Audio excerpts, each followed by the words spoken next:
Assalamualaikum warahmatullahi wabarakatuh. Sebelum kita mulai kegiatan saja kita pada kesempatan pagi kali ini, mari kita berdoa dulu. Berdoa mulai.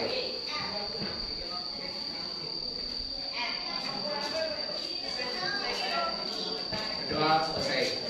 Terima kasih. Semoga dengan berdoa membawa lancarnya kegiatan saja kita pada kesempatan pagi kali ini. Nah, hari ini aman semua ya, bang semua ya. Alhamdulillah semuanya. Nah, pada kesempatan pertemuan kali ini kita akan belajar mengenai puisi. Nah, ini kelas 10 ya, kelas 10 kita akan belajar mengenai puisi. Jadi puisi itu apa sebenarnya? Apa yang kita pelajari saat ini adalah yang pertama nanti kita akan belajar mengenai pengertian puisi. Terus kedua, ciri-ciri puisi. Kemudian yang ketiga itu unsur-unsur puisi. Kemudian yang keempat itu adalah jenis puisi. Kemudian yang kelima nanti tugas untuk kalian adalah menulis puisi. Nah, kemudian pengertian puisi. Nah, ini menurut ahli di sini dijelaskan mengenai beberapa pengertian daripada puisi. Jadi kontennya pengertian puisi itu adalah merupakan sebuah karya seni berupa kritik kehidupan dan ungkapan perasaan manusia yang dituangkan dalam bentuk tulisan, kata-kata terbaik terindah dan yang bersifat intuitif, imajinatif dan sintetik. Jadi puisi itu merupakan apa ya namanya, sebuah karya seni, ya, sebuah karya seni yang memang bisa dikategorikan digunakan untuk sebagai kritik kehidupan ataupun ungkapan perasaan. Jadi ketika kalian umpamanya dengan perasaan senang ataupun susah ataupun sedih atau apapun itu bisa kita luapkan dengan kita menulis dalam sebuah puisi seperti itu. Kemudian ciri-ciri puisi yang pertama, dalam puisi terdapat konsentrasi atau pemadatan segala unsur kekuatan bahasa. Jadi bahasanya itu terlalu padat di dalam puisi. Jadi tidak seperti ketika kita ngobrol dan lain sebagainya, enggak, tapi lebih dipadatkan lagi. Kemudian yang kedua, dalam penyusunannya unsur-unsur bahasa itu dirapikan, diperbagus dan diatur sebaik-baiknya dengan memperhatikan irama dan bunyi. Jadi di dalam pembuatan puisi itu sebenarnya seperti kalimat-kalimat biasa, ya, cuma itu dirapikan lagi, diperbagus lagi. Terus yang ketiga, puisi berisikan ungkapan, pikiran dan perasaan penyair yang berdasarkan pengalaman dan bersifat imajinatif. Jadi seakan-akan apa yang ada di dalam otak kita, apa yang ada di dalam pikiran kita, ya, apa yang ada di dalam imajinasi kita itu kita tuliskan ke dalam sebuah tulisan, itu disebut sebagai puisi. Kemudian yang kedua adalah bahasa yang dipergunakan bersifat konotatif. Konotatif itu apa aja? Kan ada denotatif, ada konotatif. Kalau konotatif itu apa? Ada yang tahu nggak konotatif? Kalau denotatif itu apa? Mana yang sebenarnya atau enggak? Tahu sih, kalau dulu enggak. Ayo Pak. Ayo nanti silahkan dibuka lagi bukunya. Terus puisi dibentuk oleh struktur fisik.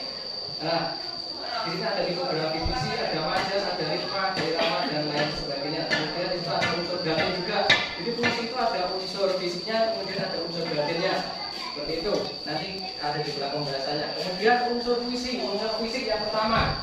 Ini yang pertama ada diksi, kemudian yang kedua ada majas, yang ketiga ada rima, kemudian yang keempat ada tipografi, kemudian yang kelima ada citraan. Seperti itu.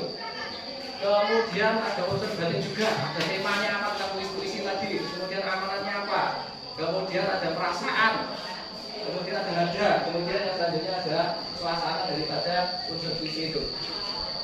Nah ini unsur fisik yang pertama ada diksi atau dalam arti pilihan kata.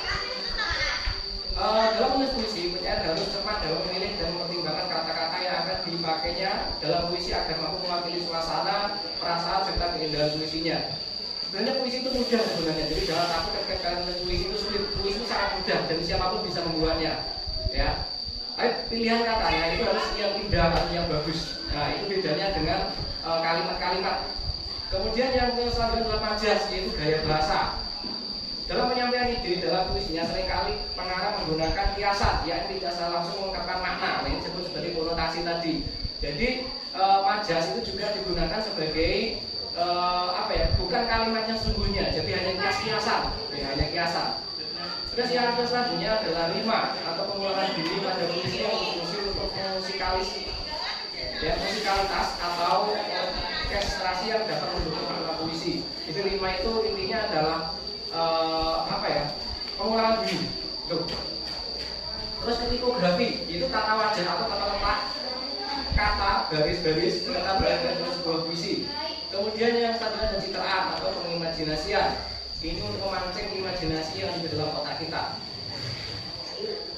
Terus unsur batin ada tema.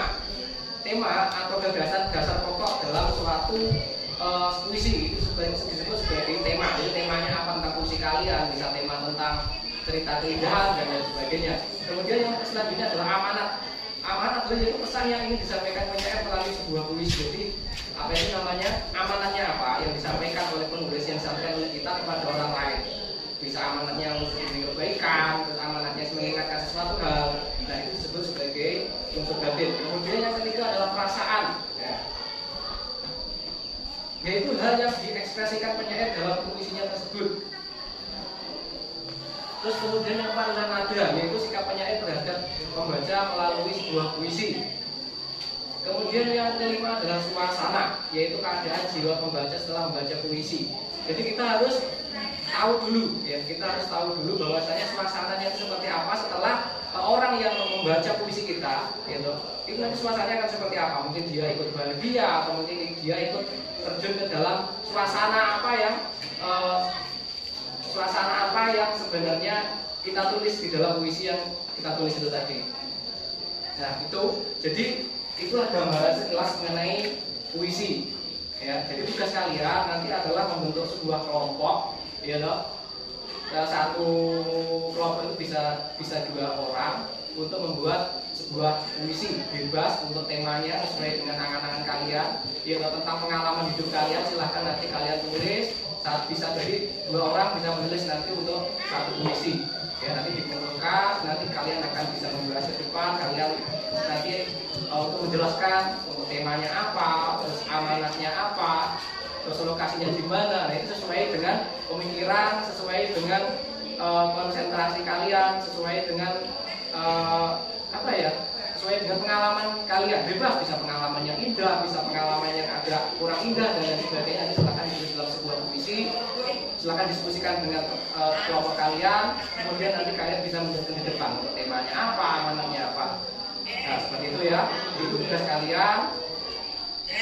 Mungkin sampai sini dulu pertemuan kali ini, kita akhiri. Assalamualaikum warahmatullahi wabarakatuh.